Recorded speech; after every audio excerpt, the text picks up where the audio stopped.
అప్పుల బాధలు వెంటాడుతున్నాయా? అయితే 6 JVR వారి జాతిరత్నాలు ధరించండి. హాయ్ హలో నమస్తే, నేను మీ కట్టాకార్తి. మనతో ఉన్నారు సీనియర్ జర్నలిస్ట్ టీవీ శ్రీనివాస్ గారు. సార్ నమస్కారం. సార్ నమస్తే సార్, ఒకవైపు సాక్షి ఛానల్లో ప్రసారమైనటువంటి వ్యాఖ్యల మీద అమరావతి మహిళల, ఆంధ్రప్రదేశ్ మహిళల ఆందోళన ఒకవైపు, తర్వాత ఆంధ్రప్రదేశ్లో మహిళల మీద జరుగుతున్న దాడుల పేరుతో వైసీపీ చేస్తున్నటువంటి ఆందోళన మరొక వైపు. వైసీపీ ప్రశ్నిస్తూ ఉంది, రాష్ట్రంలో శాంతి భద్రతలు లేవు, రాష్ట్రంలో మహిళల మీద దాడులు పెరిగాయి, నేరాలు పెరిగాయి. అనంతపురం జిల్లాలో ఒక మహిళ మీద సామూహిక అత్యాచారం జరిగింది. దాన్ని టీడీపీ ప్రభుత్వం సీరియస్గా తీసుకోలేదు కాబట్టి ఆ మహిళకి ఆ ఇబ్బంది జరిగింది అనేది ఒక వర్షన్. తర్వాత ఇంకొక మాట, అసలు చంద్రబాబు నాయుడు గారికి మహిళ అంటే చిన్న చూపు, గతంలో బాబు గారు మహిళల మీద అనేక కామెంట్స్ చేస్తున్నారు అనేది ఏదో కామెంట్ చేసి ఆయన చెప్పడం, తర్వాత బాలకృష్ణ గారి మీద ఇంకో కామెంట్ చెప్పటం, ఇట్లా రకరకాలుగా చేసేటువంటి ప్రయత్నాలు. తమ చేసిన తప్పుని, తమ కంటిన బురదని అవతల వాళ్ళ మీద కూడా రుద్దాలి అనేటువంటి ప్రయత్నమా, నిజంగా చిత్తశుద్ధితో వైసీపీ పనిచేస్తుంది అనుకోవచ్చా? అంటే దీన్నన్నా సక్సెస్ చేశారా? దీన్నన్నా ప్రజల్లోకి బలంగా తీసుకెళ్లారా? లేదు ఇది కూడా మొక్కుబడిగా చేశారా? ఇప్పుడు వైఎస్ఆర్ కాంగ్రెస్ పార్టీ ప్రతిపక్షం, ఇవాళ ప్రతిపక్షంగా అసెంబ్లీకి పోరు, అక్కడ గొంతెత్తారు, అక్కడ ప్రశ్నించరు.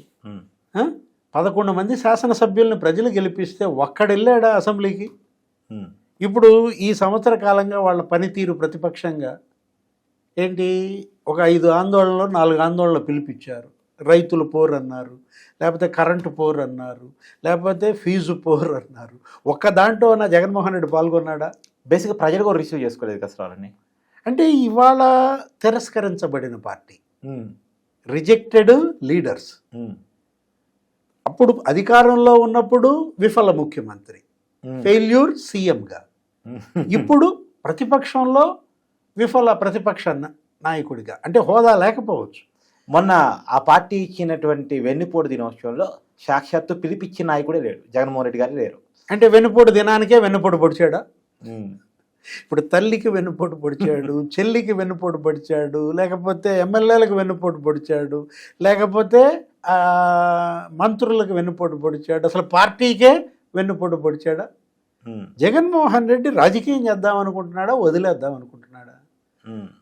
పార్టీని నిలబెడదాం అనుకుంటున్నాడా, కూలేద్దాం అనుకుంటున్నాడా? అర్థం కావట్లా. ఆందోళనకు పిలిపిస్తావు, నువ్వు ఆందోళనలో కనపడవు. ఏంటది? అసలు నువ్వు ఇవాళ తాడేపల్లిలో ఎన్ని రోజులు ఉంటున్నావు వారానికి? అరే 2 రోజులు ఉన్నాడా వారానికి? సరే, ఏం కర్ణాటకలో ఏమైనా వైసీపీ పెట్టే ఆలోచన ఉందా? అక్కడ ఏమైనా శాఖ పెట్టుకున్నారా ఏంటి? అక్కడే ఎక్కువ ఉంటున్నారు ఆయన. అంటే ఏంటి ఆ భయం? ఇక్కడ నీకు భద్రత లేదనా? యలహంక ప్యాలెస్లో 5 రోజులు ఉన్నటువంటి ఇక్కడ 2 రోజులు. ఇప్పుడు 1 ఇయర్ అవుతుంది కదా. అవును, ఇప్పుడు రేపొద్దున 12వ తారీఖు 1 ఇయర్. అవును. అంటే ఇప్పటికీ వాళ్ళ లెక్కలో ఆల్రెడీ 1 ఇయర్ అయిపోయింది. June 4th 1 ఇయర్ అయిపోయింది వాళ్ళ లెక్కలో. సరే, 365 రోజుల్లో నువ్వు 100 రోజులు ఉన్నావు ఇక్కడ. ఇక్కడ ఆంధ్రప్రదేశ్లో కనీసం 100 రోజులు. ఇక్కడ పార్టీ ఉంది, వ్యవస్థ ఉంది. అంటే ఇవాళ ఇతను ఏంటి ఫెయిల్యూర్ లీడర్ అంటోంది. అందుకనమాట ఎంపీగా గెలిపించారు, పార్లమెంట్కి 2009 ఒక 2 ఏళ్ళలో సంవత్సరంన్నర ఉన్నాడు, అదొక ఫెయిల్యూర్. లేదు అసెంబ్లీకి గెలిపించారు, ఇప్పుడు 2014లో 65 సీట్లతో. అప్పుడన్నా ఫుల్ టర్మ్ అసెంబ్లీకి వెళ్ళాడా? 67. ఏది 2 ఏళ్ళు వెళ్ళాడు, 3 ఏళ్ళు ఎగ్గొట్టాడు. అరే సీఎం అయ్యావు, 151 సీట్లతో నిన్ను గెలిపిస్తే నువ్వేం చేసావు? సెక్రటేరియట్కి వెళ్ళాడా? ప్యాలెస్ నుంచి బయటకు వచ్చాడా? అరే మబ్బుల్లో తిరిగాడు, నేలపైన. అరే ఇప్పుడు కన్నా ఈ సంవత్సరం ఓడిచ్చారు కదా, కనీసం నేల మీద ఉన్నాడా? ఇప్పుడు మబ్బుల్లోనే. ఈ పార్టీకి మబ్బుల్లో కలిసిపోయింది, మబ్బుల్లో కలిపేశారు. ఇవాళ వీళ్ళని నమ్ముకుని ఆ మంత్రులు, నిజంగా ఇంకా ఎవరన్నా రాజకీయ నాయకులు అనేవాళ్ళు కనుక అక్కడ ఉంటే వైఎస్ఆర్ కాంగ్రెస్లో, నిన్న ఈ డిబేట్ చూసి ఇంకొచ్చేయాలి, ఇంకెళ్ళిపోవాలి ఆ పార్టీ. ఇప్పటికే సార్, ఇప్పటికే మనకు అందుతున్నటువంటి సమాచారం, మనం గతంలో కూడా డిస్కస్ చేసుకుంది ఏంటంటే, వైసీపీలో తీవ్రమైనటువంటి అసంతృప్తి ఉంది, మమ్మల్ని అసెంబ్లీకి వెళ్ళనివ్వట్లేదంటూ ఎమ్మెల్యేలు, మా ఆలోచనలు మా అభిప్రాయాలు పట్టించుకోవట్లేదంటూ సీనియర్ నాయకులు చాలా అసంతృప్తిగా ఉన్నారని, పార్టీలో ఇంటర్నల్గా మీటింగ్స్, జూమ్ మీటింగ్స్ పెట్టుకుంటున్నారని, ఈ పార్టీలో ఉండాలా, వెనక్కి వేరే పార్టీలకు వెళ్ళిపోవాలా అనే దాని మీద సమాలోచన జరుపుతున్నారనేటువంటి చర్చలు కూడా జరుగుతూ ఉన్నాయి. అంటే ఇవాళ భవిష్యత్తు లేదు. జగన్మోహన్ రెడ్డి వెంట ఉంటే భవిష్యత్తు లేదు, జగన్ వదిలేసుకుంటే ఉజ్వల భవిష్యత్తు అని కళ్ళ ముందు కనపడుతున్నారు. కోటంరెడ్డి శ్రీధర్ రెడ్డి, ఆనం రామనారాయణ రెడ్డి, వేమిరెడ్డి ప్రభాకర్ రెడ్డి, బాలశౌరి, నీకు మొత్తం వీళ్ళందరూ ఇక్కడ కళ్ళ ముందు కనపడుతున్నారు. ఆయన వదిలేశారు, వీళ్ళు బాగుపడ్డారు. ఇప్పుడు ఆయనతో పాటు ఉన్నారు, ఉన్నాళ్ళంతా నాశనం అవుతున్నారు. మీరు అన్నారు ఏంటి, వాళ్ళ మహిళా విభాగం ఏదో పిలిపించిందండి, మొత్తం మహిళలు ఏదో అత్యాచారాలు ఏదో జరుగుతున్నాయి. నీ హయాంలో ఎన్ని జరిగాయి? జగన్మోహన్ రెడ్డి సీఎంగా వాళ్ళ పులివెందుల నాగమ్మ అత్యాచారం చేశారు, చంపేశారు. సొంత నియోజకవర్గంలో వెళ్ళావా, పలకరించావా? అప్పుడు ఈ రోజా ఉందా? అప్పుడు ఉన్నటువంటి సుచరిత ఉందా? రేపల్లలో గ్యాంగ్ రేప్ ఏది రైల్వే స్టేషన్లో రేపల్లలో గ్యాంగ్ రేప్ చేస్తే ఆమె ఏమన్నారు అప్పటి హోంమంత్రి సుచరిత, లేకపోతే వనిత? అంటే మీరు హయాంలో జరగలేదా? జగన్మోహన్ రెడ్డి ఇంటి పక్కనే గ్యాంగ్ రేప్ ఏంటి? అక్కడ కృష్ణా నది తీరంలో ఇప్పుడు ఇవి జరుగుతుంటాయి కార్తీక్. ఏది అత్యాచారాలు, లేకపోతే వాటిని ఉక్కుపాదం మోపాలి, భయం పుట్టించాలి. క్రైమ్ జరిగిందంటే ఆ క్రిమినల్స్కి ఇవాళ భయం లేకపోవడం, ఒక బరితెగింపు రావడం. జగన్మోహన్ రెడ్డి హయాంలో ఇవాళ క్రిమినల్స్ హెవెన్గా మారింది. అటు గంజాయి మాఫియా అన్నారు, డ్రగ్స్ మాఫియా. నిజంగా సరే, ఇప్పుడు ఈ అనంతపురంలో జరిగినటువంటి అత్యాచారం వెనక్కి కావచ్చు, కర్నూలులో జరిగిన చిన్న పాప మీద దాడి విషయంలో కావచ్చు, వీటన్నిటి మూలాల్లోకి వెళ్ళే ప్రయత్నం చేశాను నేను, ఒక జర్నలిస్ట్గా నా బాధ్యతగా చేశాను. కానీ అన్నింటిలో తెలియని ఒక కామన్ పాయింట్ ఏంటంటే, ఇక్కడ నిందితులంతా కూడా గంజాయి సేవించున్నారు. ప్రతి ఇన్సిడెంట్లో సార్ ఎందుకు సేవించున్నారు అని చూస్తే, గత 5 సంవత్సరాల కాలంలో గంజాయి హబ్గా ఆంధ్రప్రదేశ్ మారింది. ఈవెందో నేను చెక్ చేశాను, తెలంగాణలో కూడా ఇక్కడ ఏదైనా గంజాయి దొరికితే ఇక్కడ పోలీసులు ప్రెస్ మీట్ పెట్టి గంజాయి ఆంధ్రప్రదేశ్ నుంచి వచ్చిందని చెప్పేవారు గతంలో. అక్కడ మళ్ళీ ఎవరు అధికారంలో ఉంది? జగన్మోహన్ రెడ్డి గారికి ఇష్టమైన కేసీఆర్ అధికారంలో ఉన్నప్పుడు పోలీసులు చెప్పిన మాట నేను చెప్తున్నాను. జగన్మోహన్ రెడ్డి గారు అక్కడ అధికారంలో ఉన్నారు, ఇక్కడ జగన్మోహన్ రెడ్డి గారికి ఇష్టమైన కేసీఆర్ అధికారంలో ఉన్నారు. ఆ టైంలో కూడా పోలీసులు ఆంధ్రప్రదేశ్ నుంచి గంజాయి వస్తుంది అని ప్రెస్ మీట్ పెట్టి ఓపెన్గా చెప్పారు. అంటే ఆ రకంగా ఆంధ్రప్రదేశ్ మారిన తర్వాత గంజాయి ఒకసారిగా అంత ఈజీగా మానటం సాధ్యం కాదు అన్న విషయం మీకు తెలుసు. గంజాయిని ఇప్పుడు కంట్రోల్ చేస్తూ ఉంటే గంజాయి ప్లేస్లో నాటు సరా వచ్చేస్తుంది. పదాన్ని పోలీసులు కంట్రోల్ చేయాల్సిన పరిస్థితి. ఈ అత్యాచారాల వెనకాల, ఈ దాడుల వెనకాల అవే నేరాలుగా కనపడతా ఉన్నాయి. అంటే ఇవాళ ప్రజల బలహీనతలతో ఆ రోజు జగన్మోహన్ రెడ్డి ఒక గంజాయి ఆంధ్రప్రదేశ్గా మార్చేశారు. విశాఖ ఏజెన్సీ కాదు, గోదావరి జిల్లాల్లో ఏజెన్సీలో అనంతబాబు అక్కడ ఒక పెద్ద సామ్రాజ్యాన్ని స్థాపించారని, వేల ఎకరాల్లో గంజాయి సాగు చేశారని, గిరిజన రైతులను ప్రలోభపెట్టి అసలు మొత్తం ముంద్రా పోర్ట్లో పట్టుబడ్డ గంజాయి నీకు తీగ లాగితే నీకు సత్యనారాయణపురం, విజయవాడ ఎక్కడో దాకా ఎందుకు కార్తీక్? గోపిరెడ్డి శ్రీనివాసరెడ్డి చెప్పాడు.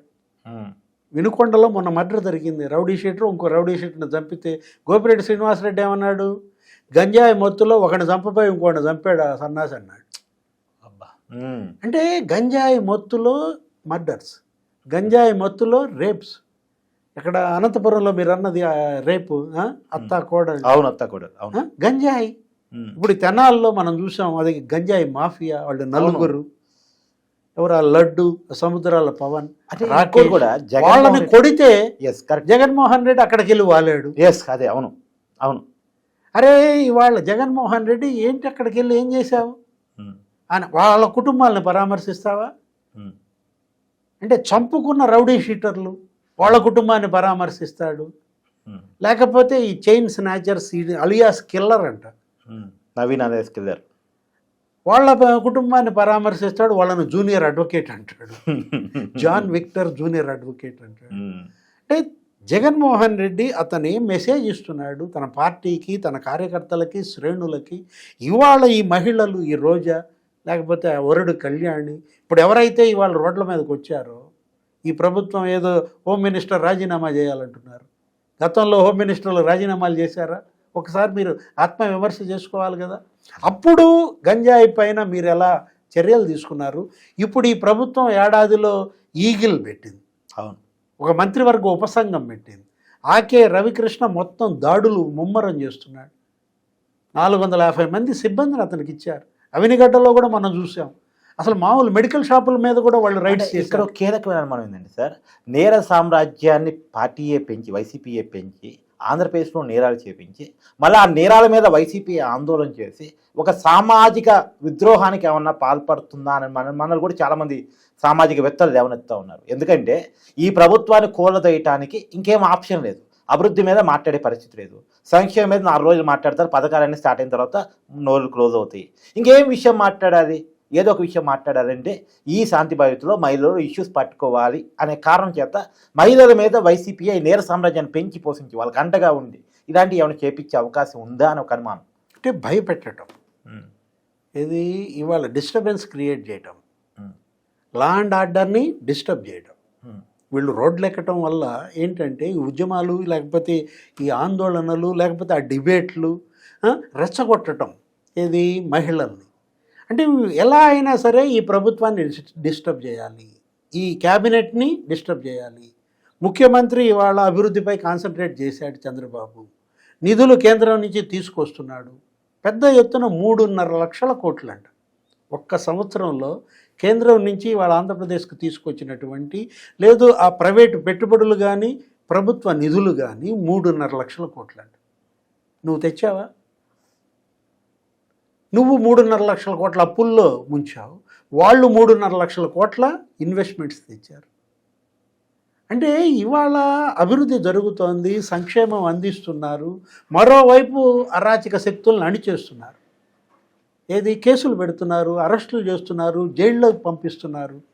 అప్పుడు పోలీస్ ఎలా ఉంది, ఇప్పుడు పోలీస్ ఎలా ఉంది? ప్రజలు ఇవాళ బేరీజ్ వేసుకోవాలి. అప్పుడు శాసనసభ ఎలా ఉంది, ఇప్పుడు శాసనసభ ఎలా ఉంది? అప్పుడు చర్చలు ఎలా సాగాయి, ఇప్పుడు చర్చలు ఎలా సాగుతున్నాయి?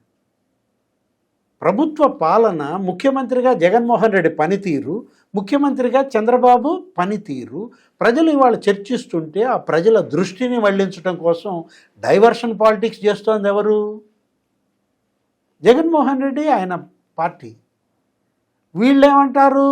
కొమ్మినేని అరెస్ట్ చేసి డైవర్షన్ పాలిటిక్స్ ఆడుతున్నారు అంటారు. ప్రభుత్వం డైవర్షన్ పాలిటిక్స్ చేయాల్సిన అవసరం ఉందా? ఇప్పుడు ప్రభుత్వం నేను ఈ పెట్టుబడులు తెచ్చాను, టీసీఎస్ తెచ్చాను, గూగుల్ క్లౌడ్ తెచ్చాను, ఇవాళ రాయలసీమలో 1,59,000 కోట్ల ఇన్వెస్ట్మెంట్స్ తెచ్చాము, అది వాళ్ళు చెప్పుకుంటారా, వాళ్ళు డైవర్ట్ చేస్తారా? కొమ్మినేని శ్రీనివాసరావు అరెస్ట్ అంట డైవర్షన్ పాలిటిక్స్ అంట. నవ్వుతున్నారు కార్తీక్. జగన్మోహన్ రెడ్డి మాటలు లేకపోతే కొమ్మినేని మాటలు, అసలు వైఎస్ఆర్ కాంగ్రెస్ పార్టీ పనితీరు ఇవాళ నవ్వుల పాలు అవుతుంది. ఇలాంటి పార్టీ, ఇదొక రాజకీయ పార్టీయా, అదొక మీడియా సంస్థ? ఇవాళ ప్రజల్లో చర్చ. ప్రజలు గతంలో లాగా లేరు. ఒక ఛాన్స్ ఇచ్చారు జగన్మోహన్ రెడ్డికి, నమ్మారు, నెత్తిన పెట్టుకున్నారు. నువ్వేం చేశావు? పిండి కొట్టావు. వాళ్ళ నెత్తినెక్కి పిండి కొట్టావు. ఇంకొకసారి నిన్ను మళ్ళీ నెత్తిన పెట్టుకోవడానికి వాళ్ళు సిద్ధంగా ఉన్నారా? Thank you sir.